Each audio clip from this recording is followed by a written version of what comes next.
भाजपा प्रवक्ता शहजाद पूनावाला ने पंजाब में हुए धमाकों को लेकर मुख्यमंत्री भगवंत मान पर तीखा हमला बोला है। उन्होंने कहा कि मुख्यमंत्री को ऐसी किसी भी चीज का सेवन नहीं करना चाहिए जिससे वो होश में न रहें और गैर जिम्मेदाराना बयान दें।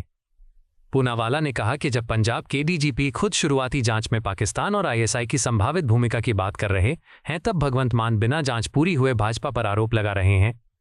उन्होंने कहा कि अमृतसर और जालंधर में कुछ घंटों के अंतराल में 2 धमाके होना बेहद गंभीर मामला है और इसे राजनीतिक बयानबाजी का विषय नहीं बनाना चाहिए।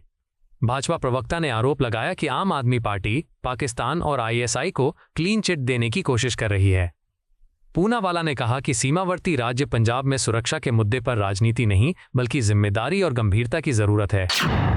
बिहार सरकार में मंत्री दिलीप जायसवाल ने समाजवादी पार्टी प्रमुख अखिलेश यादव और पश्चिम बंगाल की मुख्यमंत्री ममता बनर्जी की प्रस्तावित मुलाकात पर तंज कसा है। उन्होंने कहा कि अब दोनों नेताओं के पास कोई खास राजनीतिक काम नहीं बचा है, इसलिए वे आपस में बैठकें कर रहे हैं। जायसवाल ने दावा किया कि पश्चिम बंगाल में भाजपा सरकार बनने जा रही है और विपक्षी दल इस बदले राजनीतिक माहौल से परेशान हैं।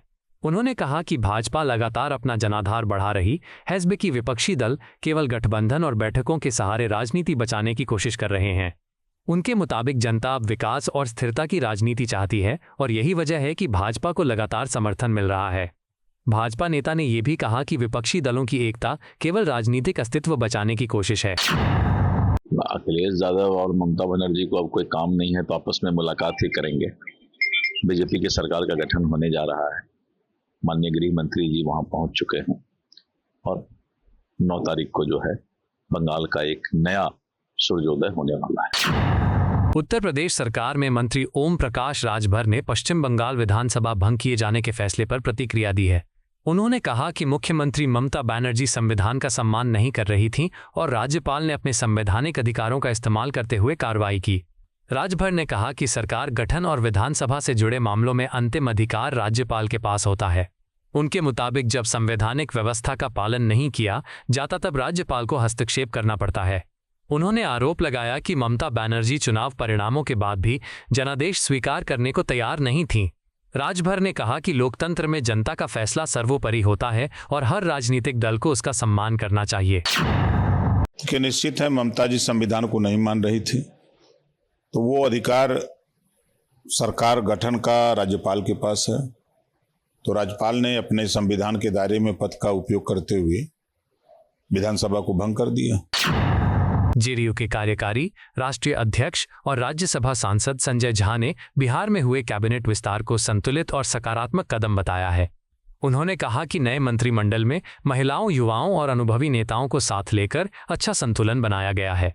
संजय झा ने कहा कि शपथ ग्रहण के तुरंत बाद विभागों का बंटवारा भी कर दिया गया जिससे सरकार तेजी से काम शुरू कर सके। उनके मुताबिक नई टीम बिहार के विकास और प्रशासनिक मजबूती के लिए काम करेगी।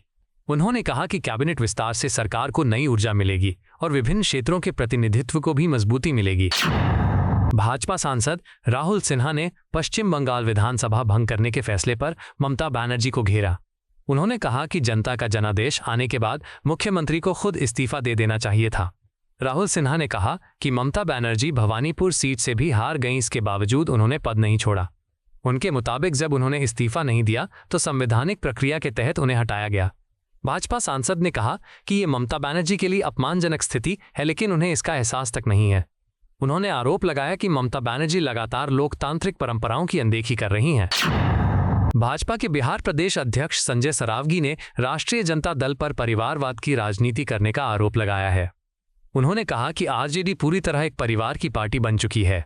सरावगी ने कहा कि जब लालू प्रसाद यादव जेल गए तो उन्होंने अपनी पत्नी राबड़ी देवी को मुख्यमंत्री बना दिया। उन्होंने आरोप लगाया कि बाद में परिवार के अन्य सदस्यों को भी बड़े राजनीतिक पद दिए गए। भाजपा नेता ने कहा कि आरजेडी में लोकतांत्रिक व्यवस्था नहीं बल्कि परिवारवाद चलता है। उनके मुताबिक जनता अब ऐसी राजनीति को स्वीकार नहीं करना चाहती। बिहार सरकार में मंत्री रामकृपाल यादव ने कैबिनेट विस्तार के बाद कहा कि नई टीम विकसित बिहार के लक्ष्य को पूरा करने के लिए काम करेगी। उन्होंने कहा कि मंत्रिमंडल विस्तार और विभागों के बंटवारे के बाद सरकार नई ऊर्जा के साथ आगे बढ़ेगी। रामकृपाल यादव ने दावा किया कि मुख्यमंत्री सम्राट चौधरी और प्रधानमंत्री नरेंद्र मोदी के नेतृत्व में बिहार को विकास की नई दिशा मिलेगी। उन्होंने कहा कि सरकार का लक्ष्य बुनियादी ढांचे, रोजगार और प्रशासनिक सुधारों को तेज करना है। बिहार सरकार में पर्यटन मंत्री केदार गुप्ता ने मंत्री पद की शपथ लेने के बाद पार्टी नेतृत्व और शीर्ष नेताओं के प्रति आभार व्यक्त किया है। उन्होंने कहा कि वो सबसे पहले मुख्यमंत्री सम्राट चौधरी और भाजपा प्रदेश अध्यक्ष का धन्यवाद करना चाहते हैं, जिन्होंने उन पर भरोसा जताया।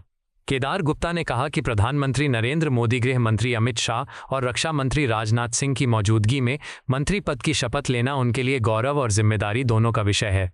उन्होंने कहा कि नई सरकार बिहार के विकास, पर्यटन और बुनियादी ढांचे को मजबूत करने की दिशा में काम करेगी। पर्यटन मंत्री ने कहा कि राज्य में पर्यटन की अपार संभावनाएं हैं और सरकार धार्मिक, सांस्कृतिक तथा ऐतिहासिक स्थलों को बेहतर तरीके से विकसित करने पर ध्यान देगी। शिवसेना नेता शायना एनसी ने पश्चिम बंगाल विधानसभा भंग करने के राज्यपाल RN रवि के फैसले का समर्थन किया है। उन्होंने कहा कि भारतीय जनता पार्टी को विधानसभा चुनाव में स्पष्ट जनादेश मिला है और अब 9 मई को भाजपा सरकार गठन के लिए तैयार है।